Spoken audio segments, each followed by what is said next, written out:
Hey guys, Jake here. A boy is brutally killed by a Mononoke, only to be possessed by a legendary cat demon that grants him all its powers before he's recruited by an anti-Mononoke agency and paired with a thick baddie. This is the story of Jiro Azuma, a young man born into a long line of ninjas who has been able to talk to animals since birth. Because of this, he was bullied at school, but his dog, Nachi, tells him that he shouldn't feel bad because it's a very special gift. Wow, I wish someone would tell me that too. Years pass and we now find Jiro surrounded by a group of thugs who tell him he's standing on their turf. Jiro isn't intimidated, which infuriates the leader of the group who lunges at him but ends up falling into the river instead.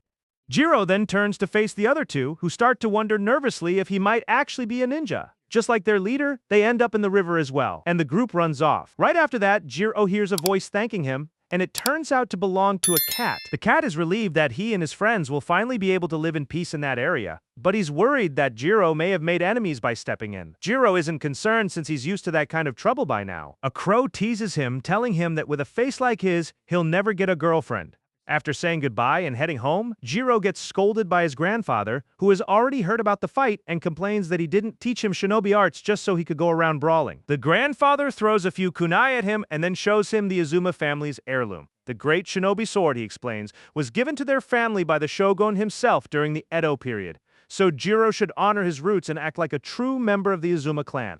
Jiro rudely replies that it's probably a fake sword, which enrages his grandfather, who draws the blade to prove its sharpness and starts slicing through everything in sight. Jiro is left to clean up the mess afterward. His grandfather then tells him that there's a neighborhood meeting that night, and he won't be back until late, reminding him to lock the door. Jiro agrees, though. He thinks to himself that he's not a kid anymore. Just then, the crow shows up to tell him there's a cat in trouble in the forest. The crow leads the way, and when they arrive, Jiro is startled by the cat's condition. He asks the crow if he knows the cat, but the crow says he's never seen it before, and that no matter how much he called out to it, it never responded. Jiro can see the cat is in bad shape when suddenly a voice, the cat's, demands to know who dares disturb him. Another voice then addresses him as Rago, the black star of misfortune and devourer of the sun, asking him to wake from his slumber and lend them his power. Rago tells them to rot and warns that they'll regret interrupting his rest. He doesn't take orders from anyone. In response, they tell him that this will then be the place where he dies. A while later, Rago opens his eyes and finds himself in Jiro's room. Jiro happens to walk in just then, glad to see him awake. He offers him some food, introduces himself, and asks for his name. The cat doesn't answer, and Jiro asks what's wrong,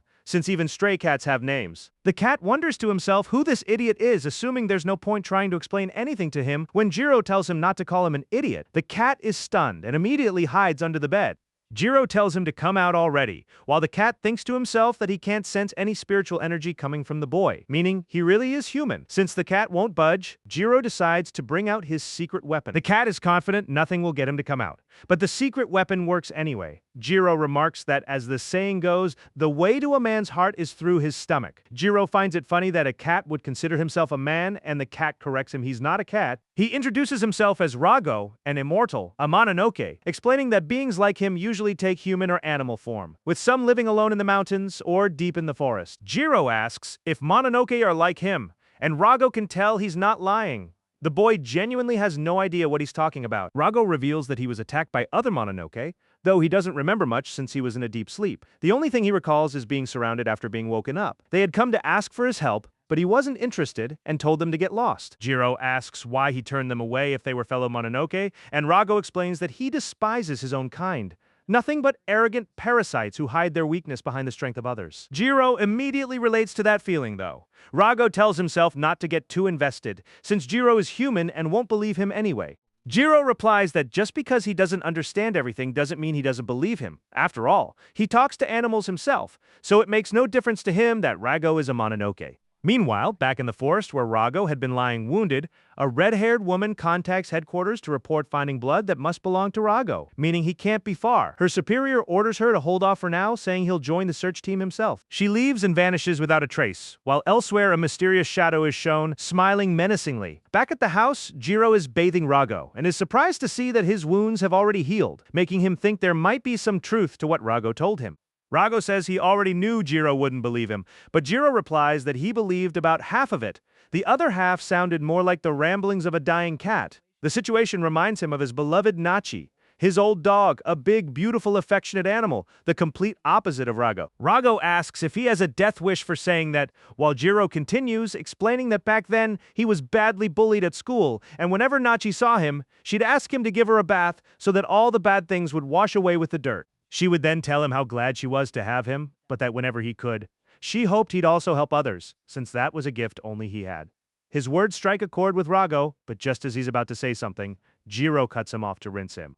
A little later, Jiro is fast asleep, while Rago quietly apologizes, knowing he owes him one, but explains that he has to leave. Even though his wounds have healed, he still lacks strength, so he needs to go soon. Just then, Jiro appears and points out that he's still limping. Rago panics and asks what exactly Jiro did and how he got there so fast when he had been sound asleep moments earlier. Jiro explains that it was his kawarimi technique, adding that he has no intention of letting Rago leave in that condition. Rago tells him it's none of his business, but Jiro insists it became his business the moment he saved him. Rago snaps back that he never asked for help. He helped him because he wanted to, so Jiro should stop playing hero, since it wouldn't have mattered to him if he'd died there. Jiro asks why he'd say something like that, and Rago irritably tells him it's not his concern.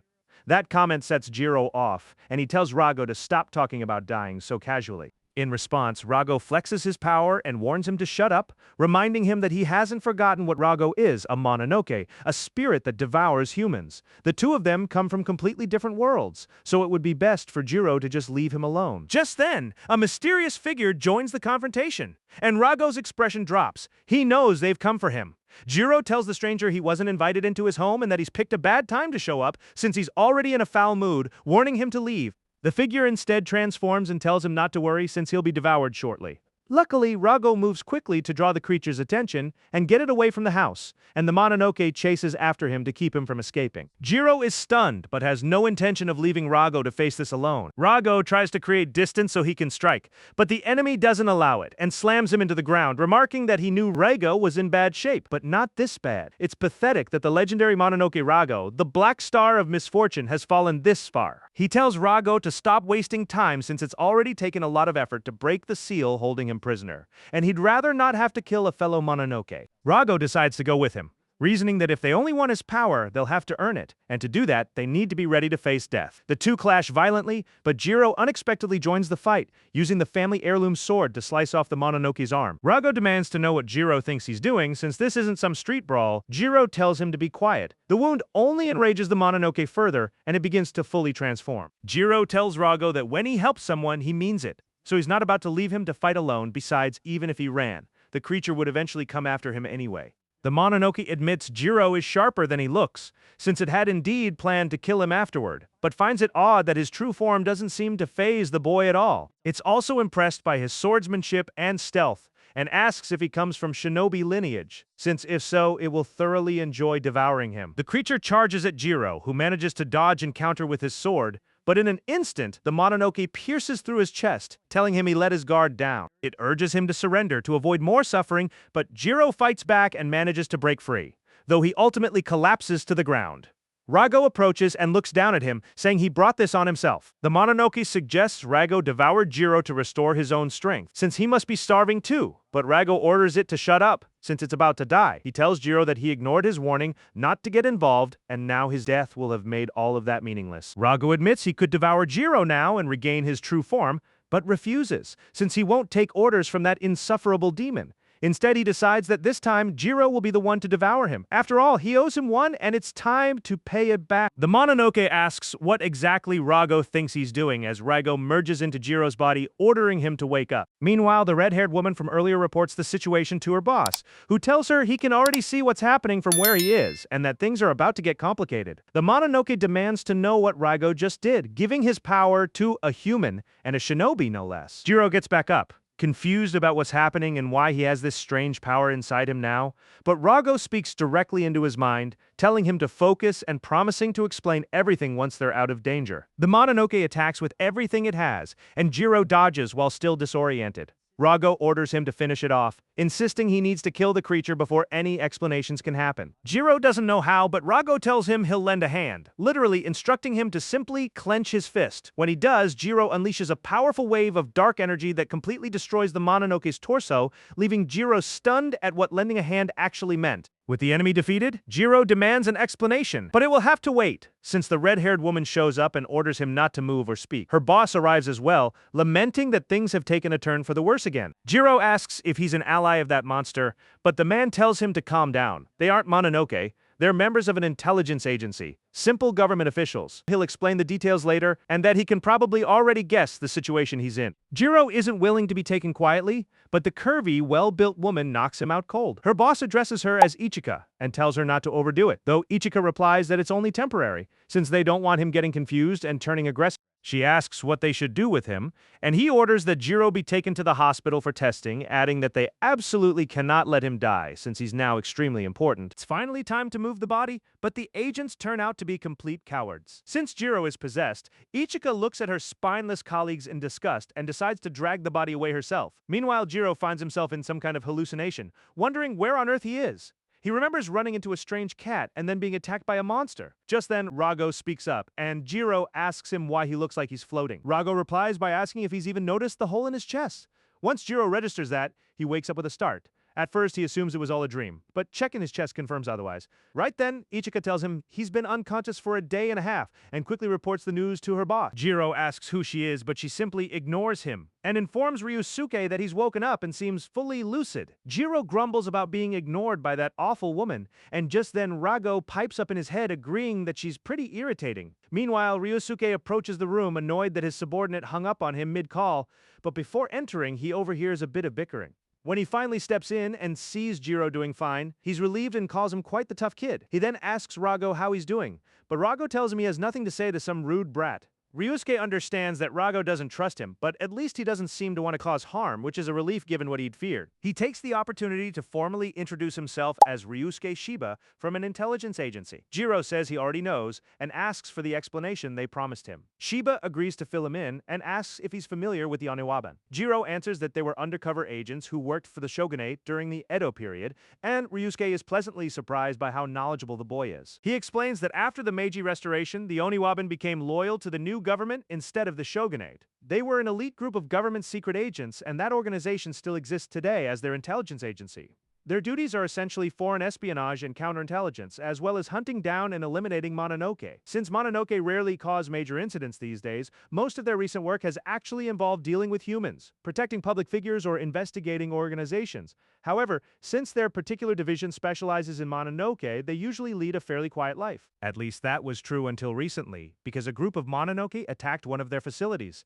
And to be completely honest, what had been sealed away there was none other than Rago himself. Jiro finally understands why Rago told him he'd been asleep for so long. Now it's Ryusuke's turn to ask questions, and he wants to know exactly how Jiro ended up in this situation. Jiro tells them everything. Ichika can't believe how reckless he was and asks if something's wrong with him, but Jiro snaps back that she has no right to judge since she wasn't even there. While the two of them trade insults, Ryusuke wonders what on earth he's supposed to put in his report. The finer details can wait though, because the pressing issue is that Jiro is now fused with Rago and will essentially remain that way until he dies, since they have absolutely no idea how to reverse it. What they do know is how to search for a solution. And since they also have no idea what the other Mononoke are planning, Ryusuke will personally stay with Jiro to protect him. There's no alternative anyway. Police have already processed his missing person report, and everything is already in motion. He reminds Jiro that they're not like the heroes on TV, they're not obligated to respect his rights, and more importantly, he's not a child anymore, so he needs to take responsibility for his situation.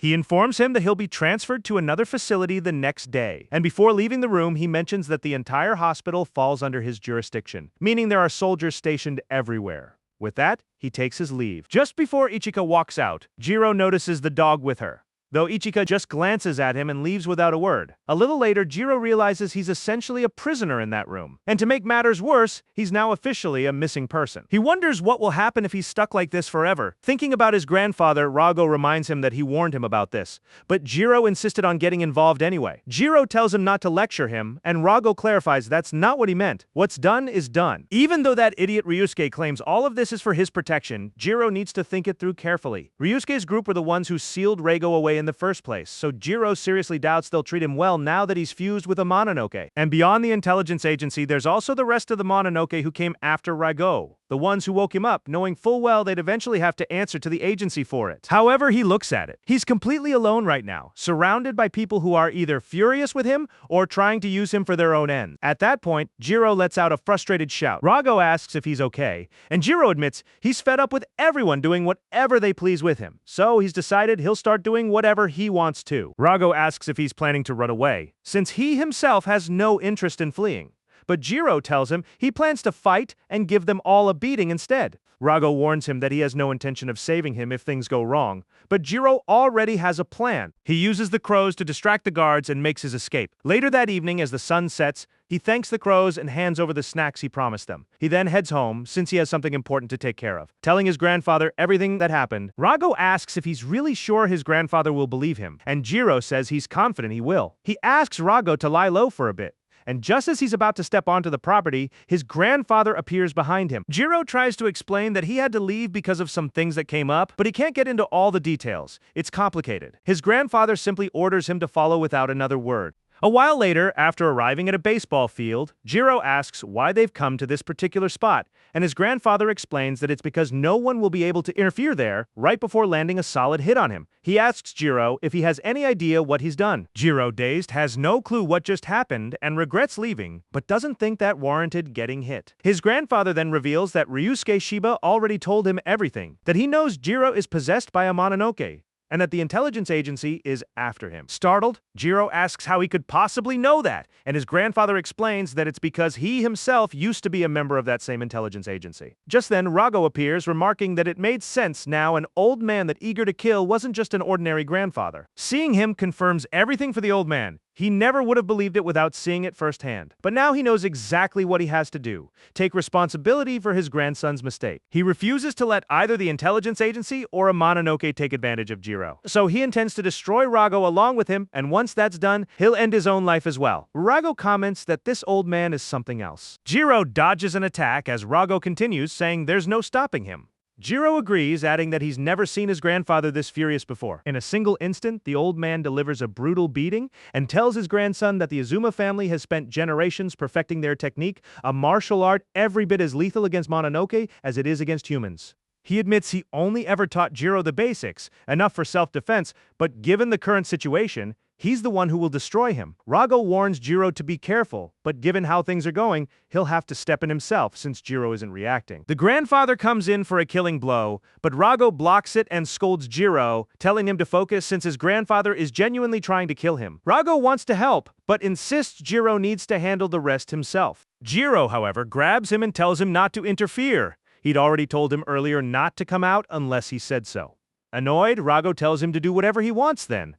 His grandfather suddenly recalls that his old dog once warned him it wasn't the time to be sitting around reading, because Jiro was in danger, meaning the old man can also talk to animals, or at least to that particular dog. We then see a flashback of young Jiro falling out of a tree, saved at the last second by his grandfather, who scolds him harshly afterward. Jiro explains that a kitten had gotten stuck and couldn't climb down, crying in distress, and he couldn't just leave it there alone. His grandfather tells him that helping others is a noble thing, but it also requires strength and resolve without strength. It's reckless, and without resolve, it's irresponsible. He tells Jiro that he's still too young and lacking in both, and that as long as he remains that way, he needs to ask the people around him for help. Jiro asks what he's supposed to do if there's no one nearby, and his grandfather, a little exasperated by his backtalk, tells him that in the worst case, he should simply give up. Jiro refuses to accept that, so his grandfather concludes that the only option left is for him to grow stronger, both physically and mentally. But until then, he shouldn't take unnecessary risks. Back in the present, his grandfather tells him that this isn't some street fight or training exercise, it's a blood duel to the death for their respective goals. That's simply how the world Jiro has stepped into works. He'll have to slaughter fellow Mononoke, and in doing so, kill the person he used to be, because he's now part of a world of shadows, a realm without a trace of light. The very same world his grandfather fought so hard to protect him from ever having to set foot in. Jiro apologizes, admitting he acted without thinking and was foolish, but says he doesn't regret any of it. He got himself into this, and he's the one who will see it through. Frustrated, his grandfather attacks with everything he has while Raigo warns that this is extremely dangerous. Jiro accepts the apology as fair, but asks him to hold on just a little longer. Right before his grandfather can land another solid hit, Jiro headbutts him, though he ends up sent flying, landing with style nonetheless. Rago asks him what on earth he's thinking, and his grandfather asks the exact same thing, telling him that looking at him now, he still sees the same helpless little boy he once was. Jiro replies that for better or worse, he's no longer alone, and just as he was taught, that means asking the people close to him for help when he needs it. And right now, that means Reigo, whether he likes it or not. His grandfather is caught off guard, while Reigo just stands there stunned. Jiro tells him it's nothing. He knows exactly what he's talking about. As the two of them keep bickering, his grandfather recalls the very lesson he once taught Jiro, and realizes that to him, labels like human, animal, or even Mononoke simply don't matter. His grandson treats everyone the same. He remarks that he's still the same stubborn little brat who always talks back, and ultimately decides to back down, realizing that maybe he's the one lacking resolve here. He tells Jiro he can do as he pleases. A little later, back at the house, Jiro winces in the bath from all the hits his grandfather landed on him, and takes the opportunity to apologize to Rago for dragging him into his business. Rago just laughs it off, pointing out that he was the one who took the beating, not Jiro. Still, he warns that everyone has their limits, and Jiro had better not get himself killed through recklessness, because if he dies again, it'll mean Rago saved him for nothing. A little embarrassed, Rago adds that if things get really bad, Jiro is welcome to borrow his powers, and he'd better be grateful for it. Jiro smiles, and even though he has no idea what's coming next, he's glad there are two of them facing it together, hoping they can get along well as partners. Elsewhere, Shiba contacts the old man, who notably is completely worn out, to let him know a vehicle will be sent for him the next day. The old man finds this unusually generous, and Shiba replies that of course they do, since they fully trust him, addressing him respectfully, and admits that hearing Jiro had escaped from the hospital actually came as a relief. Toshimasa asks what he means by that. The old man's name, incidentally, is Toshimasa, though Ryusuke asks him not to make him spell it out. He tells him that Jiro is going to become one of them, a fighter and a pioneer. Exactly the kind of person they need right now. With that, he ends the call, while in the background, Jiro can be heard yelling at his grandfather that they're out of soap, with his grandfather irritably telling him to wait. The next day, while Jiro is packing his things, Rago asks if he's really sure about this, since neither of them knows what's waiting for them, and this might even be the last time he sees this place. Jiro asks if he's actually worried about him, which makes Rago noticeably flustered. Jiro shrugs it off, saying there's no point being afraid, they just have to keep moving forward. When he sees who's come to pick him up, though, he can't help wondering what she's doing there.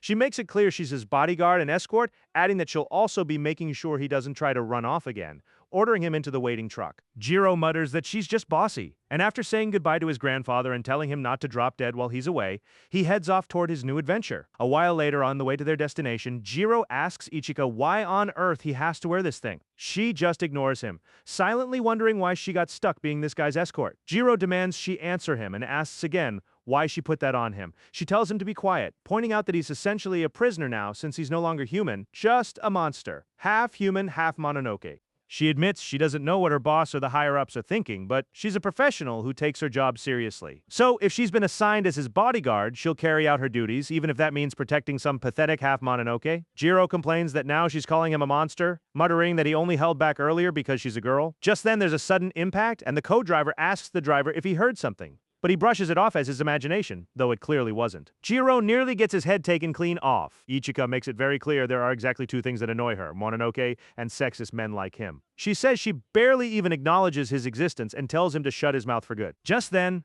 Rago appears and tells them both to be quiet, complaining that with brats like this around, he never gets any peace. Admitting he's surprised, the agency sent someone so young to escort them, he figures they must be short-staffed. Ichika snaps at him to be quiet too, since something like him has no right to speak to her.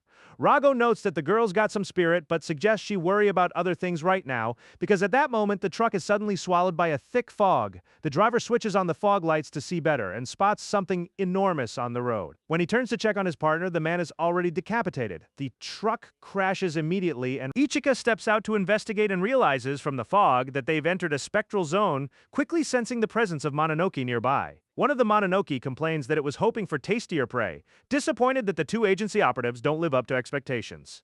Seeing that the bodyguard is just a young girl only adds to its disappointment in the agency, which infuriates Ichika since she's sick of constantly being called girl or kid. She responds by transforming, activating her ranger-style combat suit.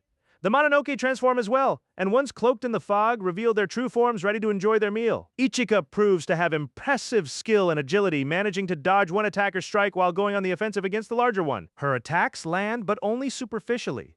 and things get complicated with two different types of Mononoke to deal with at once. She figures she should target the leaner one first, but it's already behind her, slamming her into the truck. Jiro, confused, asks what's happening outside, and Rogo explains that there are Mononoke nearby. His senses picked up on the fact that they'd entered a spectral zone, explaining that foggy areas can temporarily turn into a spectral realm, a dimension separate from the human world, the domain of the Mononoke. Alarmed, Jiro asks Rogo to help him get out of his restraints, but Rogo tells him he can't, since those shackles are special, designed specifically to block spectral energy. Jiro is frustrated, realizing he needs to get outside so Ichika can remove them, but Rogo advises against it, asking if he still doesn't understand why he's wearing those restraints in the first place. He reveals that the agency and the Mononoke are essentially the same in one respect. Both only want to use them, seeing them as nothing more than tools. So there's no real reason to get involved in this fight. The smartest move, Rago argues, would be to let them destroy each other and then simply leave.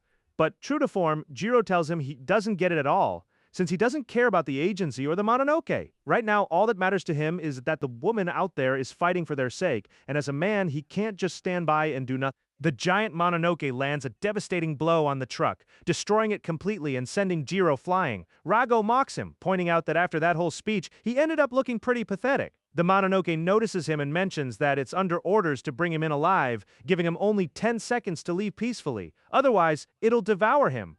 It starts counting down while Ichika wonders how they possibly could have known about this transport. Jiro interrupts her thoughts, asking her to remove his restraints so he can help. Ichika retorts that she doesn't need the filthy powers of a Mononoke to handle the situation. The giant Mononoke charges at them, while Jiro keeps shouting at her to take off the restraint. Frustrated, she resists, unwilling to release him. And in that moment, we cut to a flashback of her as a child standing before a grave with her father. Everyone around them remarked what a shame it was, since Ichika, only 5 years old at the time, was the last of the line, and women couldn't inherit leadership. Even so, despite being so young, she dropped her stuffed animal and told her father that she would take over as heir to the Kishimojin clan, promising to work as hard as she could to become a great detective and make everyone proud of her. Back in the present, Jiro snaps her out of the memory, asking if she wasn't the one who claimed to take her job seriously and always fulfill her duties no matter what, because if that's true, then she needs to do whatever it takes to complete her mission, since that's what being a professional means. Ichika understands and quickly releases him. As they dodge the giant's next attack, Jiro, now free and fused with Rago's power, tears the giant Mononoke apart, while Ichika finishes off the other one in a single clean strike.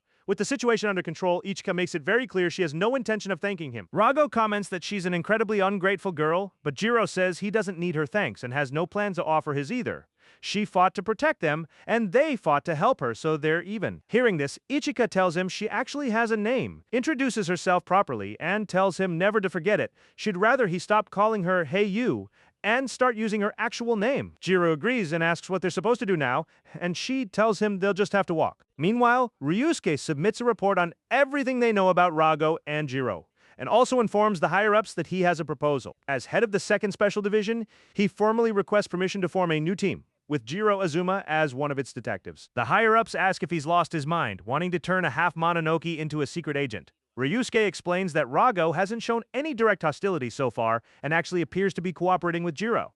Either way, it's clear the enemy is after Rago specifically, so instead of letting him rot in confinement, they could use him as the perfect bait. Jiro also comes from shinobi lineage, and since the agency has mostly only been facing harmless humans lately, Jiro already has a natural advantage, and Ryusuke is confident that combat experience will only sharpen his skills further. Ryusuke takes full responsibility for this new asset, revealing his plan for a small experimental unit of 5 operatives, including himself. The unit will include Hana Usami as his assistant, along with another rookie, forming a special anti-Mononoke unit codenamed Black Torch. He asks the higher-ups what they think of the plan. In a scene change, we see Jiro brushing his teeth, reflecting on how in just 1 week he ran into a strange cat that turned out to be a Mononoke, nearly got killed by a giant Mononoke, and was essentially saved by a cat.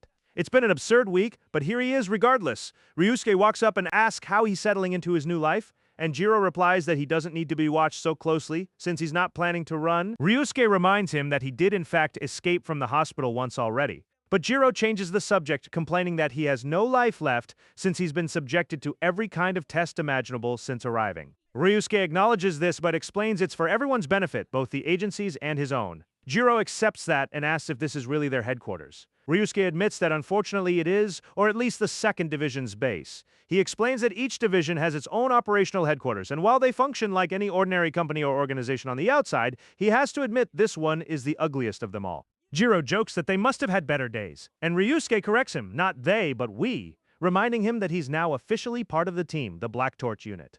Jiro replies that he's only there to save his own skin, not to become anyone's subordinate. His goal is for everyone involved, including Rago, to eventually live freely, and he's willing to fight whoever necessary to make that happen, Mononoke included. Ryusuke watches him and figures it'll take some time to fully process everything, since ordinary logic doesn't seem to apply to Jiro. Just then, Ryusuke's assistant, Hana Usami, the 2nd Division's deputy chief, arrives along with the new rookie, who comes across as quite the gentleman. Jiro asks Ryusuke who this flatterer is, and Ryusuke tells him he'll be his new teammate. He introduces the rookie Reiji Kirihara, who, like the rest of them, is 17 years old and comes from a famous family of spies. Ichika comments that she only takes orders and won't put up with another troublemaker.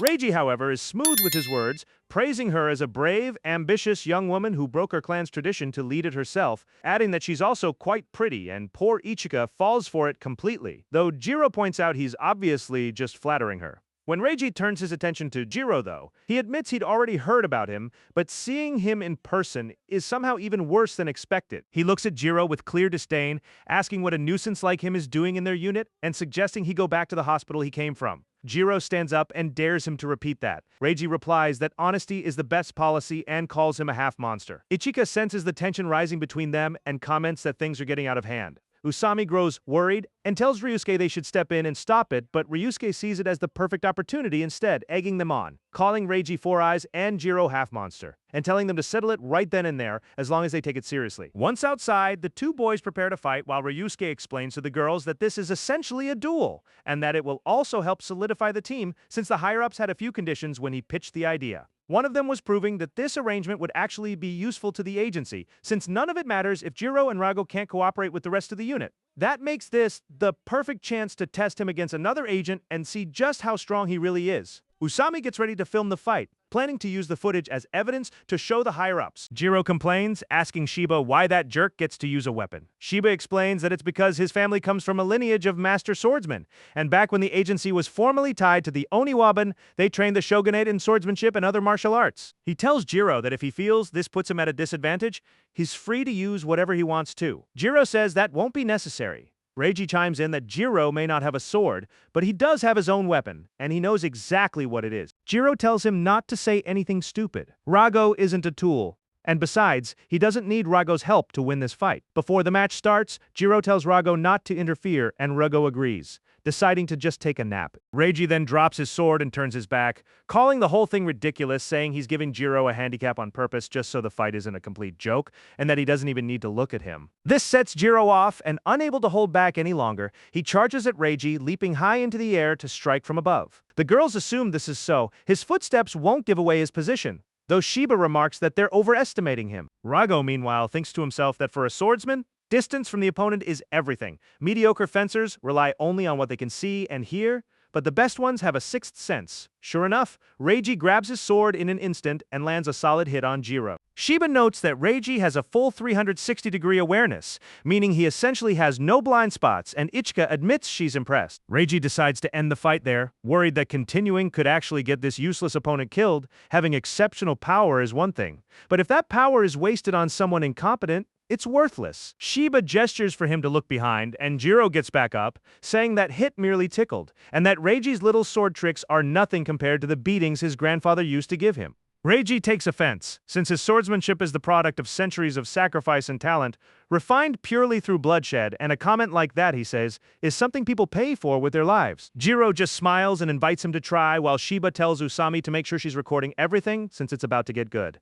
Jiro charges straight at Reiji, and Ichika wonders aloud if he's lost his mind. Reiji swings with everything he has, but his sword shatters. He's stunned to realize Jiro was actually aiming for the sword itself the whole time, and then gets sent flying by a follow-up hit. Reiji realizes Jiro must have calculated the reach of his first attack, but can't understand how he broke a wooden sword so easily. His counterattack shouldn't have been fast enough to match his own strike, meaning Jiro must have anticipated the attack in advance. Jiro tells him they're now tied 1-1. And since Reiji no longer has his little stick, he might as well give up, teasingly calling him Rich Boy and offering him a soda if he surrenders. Reiji tells him not to be ridiculous. This is only just getting started. Excited, Jiro wastes no time, and the two start trading clean punches. Ichika asks Shiba if this will actually be enough to convince the higher-ups to approve his request, and he admits it at least demonstrates strength and tenacity, while Usami watches, thoroughly entertained by two guys settling things with their fists. After a while, Reiji gets up off the ground, having been knocked briefly unconscious. Jiro asks how he's doing, mentioning that the others already went back inside and he's the only one who just woke up. Reiji figures that since he woke up first, that means he won. Jiro tosses him the soda and admits that, thinking it over calmly, he could have actually killed him with his very first attack, and his little trick with the sword only worked because it happened to be made of wood. Meaning, technically, this fight should count as a win for Reiji. Reiji smiles, remarking that Jiro sounds like a kid, and then gets doused when he opens the soda, which had clearly been shaken up. Jiro cracks up laughing at how easily he fell for it. Furious, Reiji smashes the empty can over his head. Usami wonders if that footage will really be enough to convince the higher-ups, but Shiba admits he never actually intended to convince anyone with the video. The real test will come the next day, once they're out on the job, since that's when they'll actually see how well the two of them work together. Usami feels it's too soon to send them out on a real mission, but Shiba insists there's nothing quite like real-world experience. Usami points out that the higher-ups haven't actually assigned them a mission, but Shiba, ever calculating, tells her he'll simply invent one. And if things go well, maybe their true enemy will reveal itself in the process. Sometime later, Shiba tells the boys to hurry up, and they head out of the building already dressed in their work gear. Ichika asks Shiba why she has to come along too, and he explains it's because her uniform just got repaired and they need to make sure it's working properly. He tells everyone to hold down the button on their left wrist, and when they do, their clothing changes. Shiba explains that's the quantum camouflage mode, then has them press it twice more. Jiro tries it and turns semi-transparent, and Shiba clarifies that only he can see himself that way to everyone else. He's completely invisible. That's the stealth mode. The downside is that quantum camouflage mode drastically reduces the efficiency of their spy equipment. Reiji figures which mode they use should depend on the situation, and once the explanations are done, Shiba orders everyone into the car to head to the mission site. Before leaving, he puts Usami in charge of the facility. A little later, the group finds themselves at a temple going through some kind of prayer ritual. Jiro asks Shiba what any of this has to do with the mission, and Shiba explains that first they need to drive out any malicious spirits, which leaves Ichika and Jiro completely baffled. Reiji, using his head as usual, guesses that this temple must be another branch of the intelligence agency. Shiba confirms he's right and calls him Four Eyes, and without wasting more time, they head to the office. On the way, Jiro notices the presence of someone nearby while Shiba is off apologizing to one of the agents. The group quickly realizes their boss never announced their arrival ahead of time, and once they reach the area, the agent tells them this isn't good. Since the 1st Division is scheduled to visit that same day, he'd already told Shiba over the phone, and having two squads show up at once could cause problems. Curious, Jiro asks Ichika what exactly the 1st Division is, and she explains that it's the 1st Special Division. The director oversees the whole agency and manages the various division chiefs, but out of all the divisions, the 1st is considered the elite, the one with the most agents and the most authority. As they enter the storage area, Reiji asks Shiba exactly what they're looking for, and Shiba opens a hidden door, leading them down a staircase. As they descend, Ichika realizes where they're headed, and Shiba asks Rago how he's doing. Rago warns Shiba not to underestimate him, though Shiba calmly tells him to relax since he isn't looking for trouble. Everyone quickly realizes Shiba has brought them to the 7th Sealing Shrine, the very place where Rago had been sealed. He explains that the massive rock there is made entirely of death obsidian, an extremely rare stone that holds spectral energy. And while there are several other sealing shrines built from that same obsidian, none of them come close to this one in size. He announces it's time to begin the mission. He and Ichika will go interview possible witnesses, while Reiji and Jiro stay behind to see if they can get Rigo to recall what happened the day he was taken from that shrine. Reiji objects, since he'd rather go with Ichika, but Shiba completely ignores him and leaves with her anyway. A little later, Ichika asks Shiba if he thinks those two will be fine on their own, and he replies that things will actually go more smoothly without the two of them interfering with each other. Besides, this is exactly the moment they need to be able to lay everything out honestly between them. Back with the boys, Rago mentions that being near that massive rock puts him in a foul mood. Jiro asks why he was sealed there in the first place, but Rago says he doesn't remember. Jiro accuses him of lying, which irritates Rago. He insists he's telling the truth and has no reason to lie to them. He genuinely doesn't remember anything from before he was locked away. Reiji points out that amnesia isn't actually that far-fetched, since he's seen it happen before. He explains that Mononoke who've been sealed away for a long time tend to come back as mere shadows of what they once were,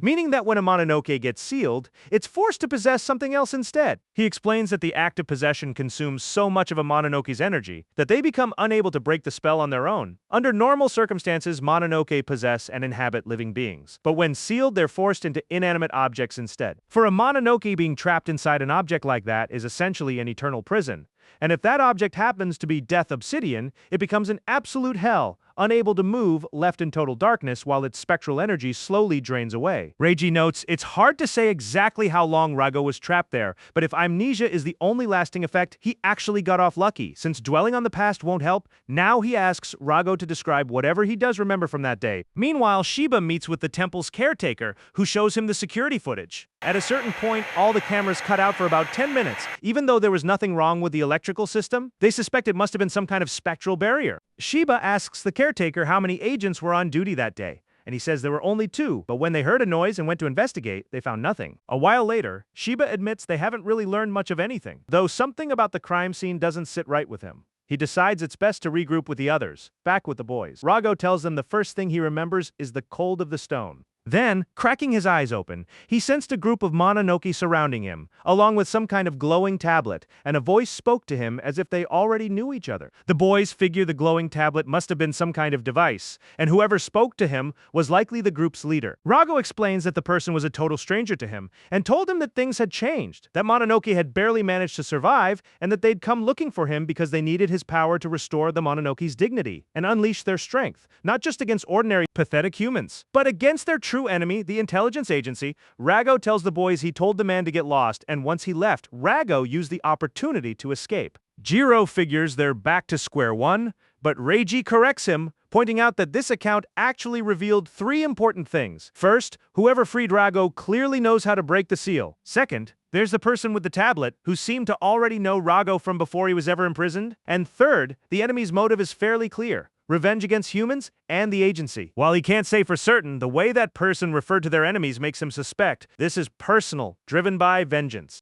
Jiro tells Reiji to stop, since his brain can't process that much information at once. But after taking a moment to think it through, he manages to piece together that the enemy hunting for Rago likely knows how to undo their fusion, that Rago has amnesia, but that this enemy clearly knew him beforehand. With that figured out, Jiro decides he knows exactly what to do: smash through anyone who gets in his way. If the enemy won't come to them, he'll just go find them himself, and the problem will solve itself easily enough. Reiji smiles, then scolds him for being a complete idiot, pointing out that the whole reason they're investigating is because they don't even know who they're supposed to be looking for. Before long, the two start arguing again while Rago simply watches unimpressed. Suddenly, the mysterious figure from earlier appears in the room. The boys wonder how an outsider managed to get in, though Jiro remembers seeing him before. In an instant, the stranger appears behind them, greeting Rago and telling him he wanted to see him. The boys immediately move to attack, but he's far too fast for them. Rago warns Jiro to be extremely careful. They both realize this is another Mononoke. Without wasting time, they brace themselves, since the enemy has shown up in person, and it's time to make him pay for it. Meanwhile, Ichika and Shiba discover they've been found out. The entrance to the shrine is now blocked off by a powerful barrier. Shiba tries to think of a way through, when Kusumi Toko, head of the 1st Division, suddenly appears and asks him exactly what all of this is supposed to mean.